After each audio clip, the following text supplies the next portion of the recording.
So students, this is the part 2 of chapter diversity in living organism of class 9th. So in this video we will understand about the 5 kingdom of classification. और ये जो 5 kingdom classification थी ये दी किसने थी? R.H. Whittaker ने दी थी, ठीक है. ही वॉज द साइंटिस्ट जिन्होंने 5 kingdom of classification बताया था, ठीक है. R.H. Whittaker, इनका वन वर्ड में क्वेश्चन आ जाता है, MCQ में क्वेश्चन आ जाता है, ठीक है. तो ये R.H. Whittaker ने क्लासिफिकेशन दी थी. अब according to that classification organisms को इस तरीके से डिवाइड किया गया. कैसे कि सबसे पहले ऑर्गेनिजम्स को, जैसे कि मैंने पहले बताया था कि प्रोकैरियोट एंड यूकैरियोट्स की फॉर्म में डिवाइड किया. प्रोकैरियोट्स ऐसे ऑर्गेनिजम्स थे जो कि प्रिमिटिव थे, जिनकी जो न्यूक्लियस होता है वो उनके जो जेनेटिक मटेरियल होता है उसके चारों तरफ ना न्यूक्लियस की जो वॉल होती है, न्यूक्लियर मेम्ब्रेन, वो नहीं होती है. और जो यूकैरियोट्स थे वो वेल डिफाइंड न्यूक्लियस के साथ थे, ठीक है. जैसे कि हमने आज तक पढ़ा है ना कि जो हमारा जेनेटिक मटेरियल होता है, जिसे हम क्रोमेटिन मटेरियल बोलते हैं, वो एक न्यूक्लियस के अंदर प्रेजेंट होता है, ठीक है.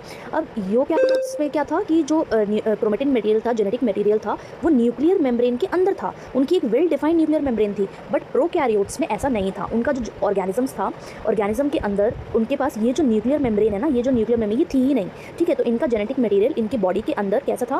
फ्रीली मूव करता है, फ्रीली इनके चारों तरफ कोई मेम्ब्रेन ही नहीं थी, इसीलिए इन्हें प्रोकैरियोटिक कहा गया, यानी कि प्रिमिटिव ऑर्गेनिजम्स कहा गया. और यूकैरियोटिक एडवांस थे, ठीक है.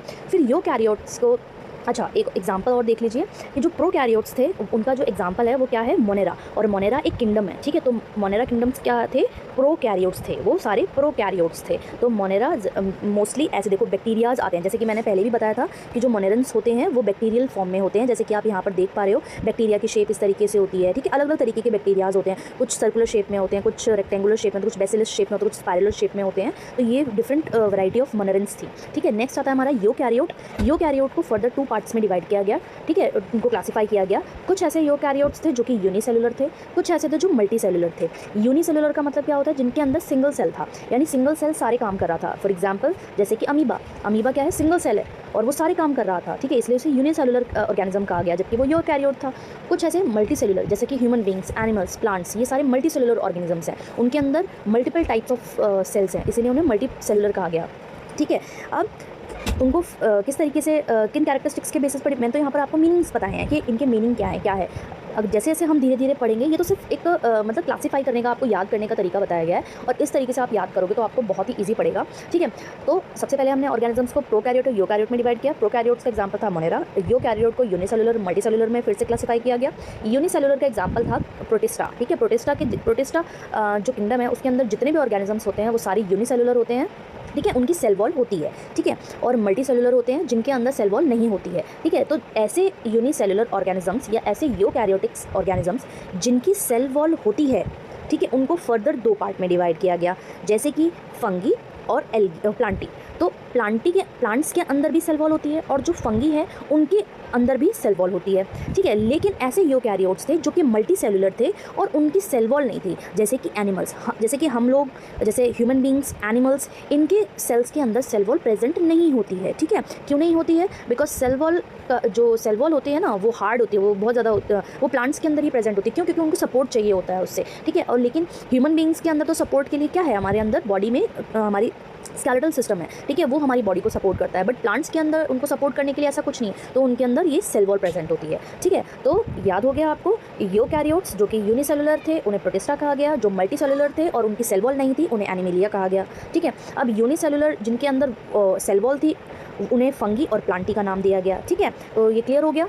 अब देखो, जिनके अंदर सेल वॉल थी ना, अब उसमें भी डिफरेंस आ गया, उसमें भी आपको फर्दर डिवीजन मिल जाएगी. क्या? कि ऐसे ऑर्गेनिजम्स जो अपना खाना खुद बना पा रहे थे उन्हें प्लांट्स कह दिया गया, जिनके अंदर सेल वॉल भी प्रेजेंट थी. और ऐसे ऑर्गेनिजम्स जो कि अपना खाना खुद नहीं बना पा रहे थे, फोटोसिंथेसिस नहीं कर पा रहे थे, उन्हें फंगी कहा गया. तो फंगी ऐसे ऑर्गेनिजम्स होते हैं जो कि जिनके बॉडी के अंदर, जिनके सेल के अंदर सेल वॉल प्रेजेंट होती है, but they do not perform photosynthesis, ठीक है. और जो प्लांटी थे, वो प्लांट्स जो थे, they can perform photosynthesis and they also have cell wall, so that's why they are called eukaryotes, ठीक है. तो ये क्लासिफिकेशन आपको याद करनी ही होगी. एनी हाउ, जिन बच्चों को ये क्लासिफिकेशन याद हो जाएगी उसका ना 50% जो कंसेप्ट है वो क्लियर हो जाएगा.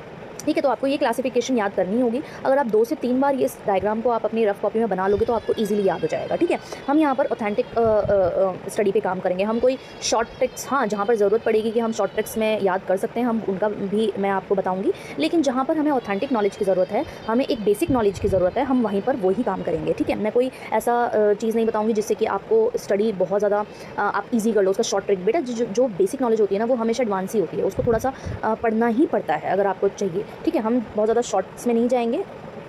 ठीक है, तो यहाँ पर आप देखिए इस यहाँ पर आपको स्क्रीन पर दिख रहे होंगे डिफरेंट टाइप ऑफ ऑर्गेनिजम्स। तो मोनेरा में मैंने आपको बता ही दिया था कि बैक्टीरियाज प्रेजेंट होते हैं, कुछ कोकस, स्पाइरुला, बैक्टीरिया इस तरीके से प्रेजेंट होते हैं। और यहाँ पर है प्रोटिस्टा। प्रोटिस्टा में मैंने आपको बताया था, एग्जांपल दिया था, जैसे कि एल्गी हमारा प्रोटिस्टा में आता है, प्रोटोजोन्स होते हैं। ठीक है, ये हमारा क्या है, ये हमारा पैरामीशियम की तरह दिखता है आपको, जो स्लीपर लाइक होती है ना, उस तरीके से दिखता है। तो प्रोटिस्टा में एल्गी भी आ जाता है। ठीक है, और हमारा अमीबा भी आ जाता है। तो ये सारे हमारे प्रोटिस्ट थे। ठीक है, इन्हें प्रोटिस्ट कहा गया कि ये सारे प्रोटिस्ट हैं। ठीक है, नेक्स्ट हमारा फंगी है। फंगी में सबसे बेस्ट एग्जांपल, अगर किसी को याद नहीं होता है तो सबसे बेस्ट एग्जांपल मशरूम और ईस्ट होता है, और ब्रेड मोल्ड। ये ऐसे एग्जांपल हैं जो कि आप बहुत छोटी क्लासेस से पढ़ते आ रहे हो, तो आपको दिक्कत भी नहीं होगी याद करने के लिए। Mushrooms are also fungi, yeast is also a fungi, bread mould, ये मोल्ड है, इसको ब्रेड मोल्ड भी कहते हैं, फिर राइजोपस भी कहते हैं। तो ये फंगी किंगडम में आते हैं। ठीक है, नेक्स्ट प्लांट किंगडम में तो बताने की जरूरत ही नहीं है। प्लांट किंगडम्स में डिफरेंट टाइप ऑफ प्लांट्स होते हैं, जैसे कि फर्न है, ब्रॉड लीव्ड है, कॉनिफोर्स है, मॉर्स है।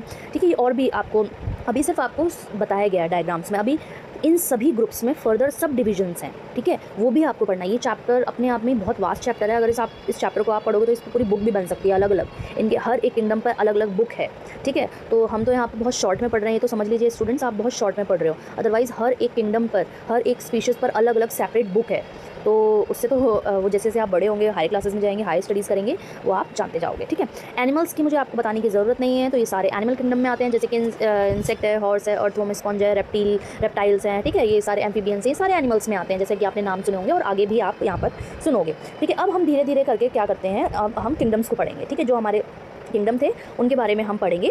तो सबसे पहला किंगडम हमने पढ़ा था मोनेरा। ठीक है, मोनेरा सबसे पहले किंगडम, क्यों मैंने आपको सबसे पहला किंगडम क्यों बताया ये, क्योंकि मोनेरन के जो बैक्टीरियाज हैं वो सबसे पहले अर्थ पर आए थे। ठीक है, जिनका इवोल्यूशन हुआ है हमारे अर्थ पर, जो सबसे पहले इवोल्व हुए थे, यानी कि सबसे पहले जिन्होंने ऑर्गेनिजम्स जो हमें अर्थ पर दिखा था वो था बैक्टीरिया। तो बैक्टीरिया से ही शुरुआत करेंगे। तो सबसे पहले मोनेरा हम पढ़ते हैं। तो मोनेरा क्या है, दे आर मोस्टली प्रोकैरियोटिक।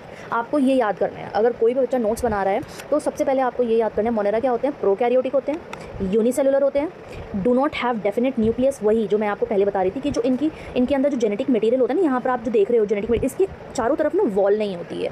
मतलब जैसे हमारा जो डीएनए होता है, हमारे जो ह्यूमन बीइंग की बात कर रही हूँ, उसके सेल, एक ये सेल है, उसके अंदर न्यूक्लियस है, न्यूक्लियस के अंदर जेनेटिक मटेरियल है। ठीक है, तो इनके अंदर ना ये वाली जो वॉल होती है, ये वाली जो वॉल होती है वो एब्सेंट होती है, ये नहीं होती है। तो ये ना होने के कारण क्या होते हैं, ये वेल डिफाइंड न्यूक्लियस नहीं कहलाते हैं। ठीक है, जबकि मल्टी सेलुलर ऑर्गेनिजम्स जो यूकैरियोट्स हैं वो कहलाते हैं। तो आई होप आपको इसका मतलब समझ में आ गया होगा। तो मोनेरा की क्या क्या कैरेक्टरिस्टिक्स हैं, they are prokaryotic, unicellular and they do not have definite nucleus, may और may not have cell wall, इनके अंदर सेल वॉल हो भी सकती है, नहीं भी हो सकती है। And the mode of nutrition is autotrophic और हेटेरोट्रॉपिक, यानी कुछ ऐसे बैक्टीरियाज होते हैं जैसे कि साइनोबैक्टीरिया, ब्लू ग्रीन एल्गी। ये जो ब्लू ग्रीन एल्गी के नाम से है ना, आपको लगेगा ये तो एल्गी है, बट ये एल्गी नहीं होती है, ये बैक्टीरिया होता है जो कि अपना खाना खुद बनाता है। साइनोबैक्टीरिया है, ये अपना खाना खुद बनाता है। तो जो ब्लू ग्रीन एल्गी और साइनोबैक्टीरिया है, they can prepare their own food with the help of photosynthesis because they have chlorophyll pigment, that's why they capable to prepare their own food, that's why they are autotrophic also। ठीक है, और कुछ ऐसे भी monerans होते हैं जो कि दूसरों पर डिपेंड रहते हैं, जैसे कि माइकोप्लाज्मा। अच्छा, ये माइकोप्लाज्मा आप देख रहे हो ना, दैट इज़ वेरी डेंजरस। ठीक है, ये ऐसा मोनेरन है जो कि डिजीज़ कॉज करता है, माइकोप्लाज्मा। ठीक है, माइकोप्लाज्मा ये सबसे स्मॉलेस्ट ऑर्गेनिज्म्स में भी आता है, सबसे स्मॉलेस्ट। इसका साइज़ बहुत छोटा होता है, बहुत ही ज़्यादा छोटा होता है, नॉर्मल बैक्टीरिया के साइज़ से भी इसका साइज़ बहुत ज़्यादा छोटा होता है, इसीलिए ये बहुत डेंजरस भी होता है और ये डिजीज़ कॉज भी करते हैं। ठीक है, हालांकि डिजीज़ कॉज तो ये नॉर्मल आप देखते हो कि बैक्टीरिया हम करते ही हैं। ठीक है, अब यहाँ पर मोनेरा के बाद, मोनेरा का ना ये स्ट्रक्चर है, आपको ये स्ट्रक्चर स्टडी करना है। ठीक है, मैं इसकी एक सेपरेट वीडियो भी बनाऊंगी इनके स्ट्रक्चर की, बट फिलहाल हम चैप्टर स्टडी कर रहे हैं तो हम चैप्टर के साथ ही चलेंगे। ठीक है, तो ये स्ट्रक्चर है हमारा किसका, बैक्टीरिया का। जैसे कि आप देख पा रहे हो कि एक तो ये यहाँ पर सेल वॉल प्रेजेंट है। ठीक है, कैप्सूल टाइप, अच्छा इनका स्ट्रक्चर ना कैप्सूल की तरह होता है। ठीक है, तो जो आउटर लेयर होती है उसे कैप्सूल बोलते हैं, फिर उसी के ही कैप्सूल जो होता है उसी में ही एक लेयर होती है जिसे हम सेल वॉल कहते हैं, ठीक है। एक साइटोप्लाज्मिक मेम्ब्रेन भी होती है। तो याद रखिए कि जो बैक्टीरियाज होते हैं, मोनेरन्स होते हैं, उनकी जो आउटर जो स्ट्रक्चर होता है, इनकी जो बॉडी होती है वो कैप्सूल फॉर्म में होती है, ठीक है, कैप्सूल फॉर्म में होती है। इनकी सेल वॉल होती है और साइटोप्लाज्मिक मेम्ब्रेन भी होती है या फिर सेल मेम्ब्रेन भी प्रेजेंट होती है। ये तीनों चीज़ प्रेजेंट होती है, ठीक है। नेक्स्ट आता है इनके अंदर साइटोप्लाज्म प्रेजेंट होता है जो कि फ्लूइड होता है। Cytoplasm is what? It is a fluid that is present inside the cell, ठीक है।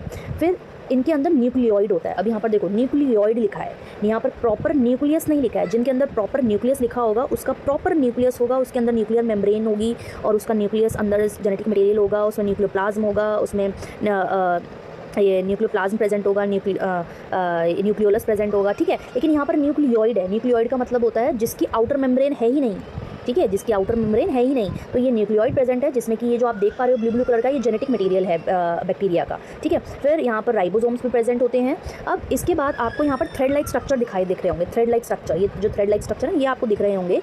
अब ये होते हैं पिलाई, ठीक है। पिलाई क्या होते हैं? ये पिलाई एक्चुअल में क्या होता है कि जो सबस्ट्रेट, जो जैसे कि ये बैक्टीरिया को किसी सबस्ट्रेटम पर अटैच करना होता है, किसी भी बॉडी पर अटैच करना होता है, तो ये जो पिलाई होते हैं ये फिक्स कर देते हैं, ठीक है, उनको हेल्प करते हैं। नेक्स्ट होता है फ्लैजिला। ये फ्लैजिला इनको मूवमेंट में हेल्प करता है, क्योंकि इनके पास कोई लेग वगैरह नहीं होती है मूवमेंट के लिए कुछ ना, तो ये फ्लैजिला का हेल्प करते हैं, फ्लैजिला से हेल्प लेते हैं। ये टेल लाइक स्ट्रक्चर होता है जो कि मूवमेंट में हेल्प करता है।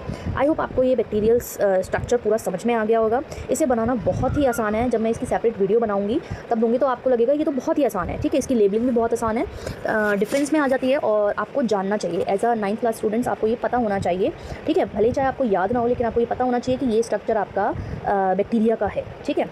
So that's all. मोनेरा के स्ट्रक्चर में हम ये समझ गए हैं, ठीक है। नेक्स्ट हमारा आता है प्रोटिस्टा किंगडम, ठीक है। प्रोटिस्टा किंगडम हम ये देखेंगे। तो प्रोटिस्टा किंगडम के बारे में हम पढ़ेंगे अब। तो प्रोटिस्टा किंगडम की कैरेक्टरिस्टिक्स क्या हैं? They are eukaryotes, unicellular, mostly aquatic होते हैं, ये पानी में रहते हैं, ठीक है।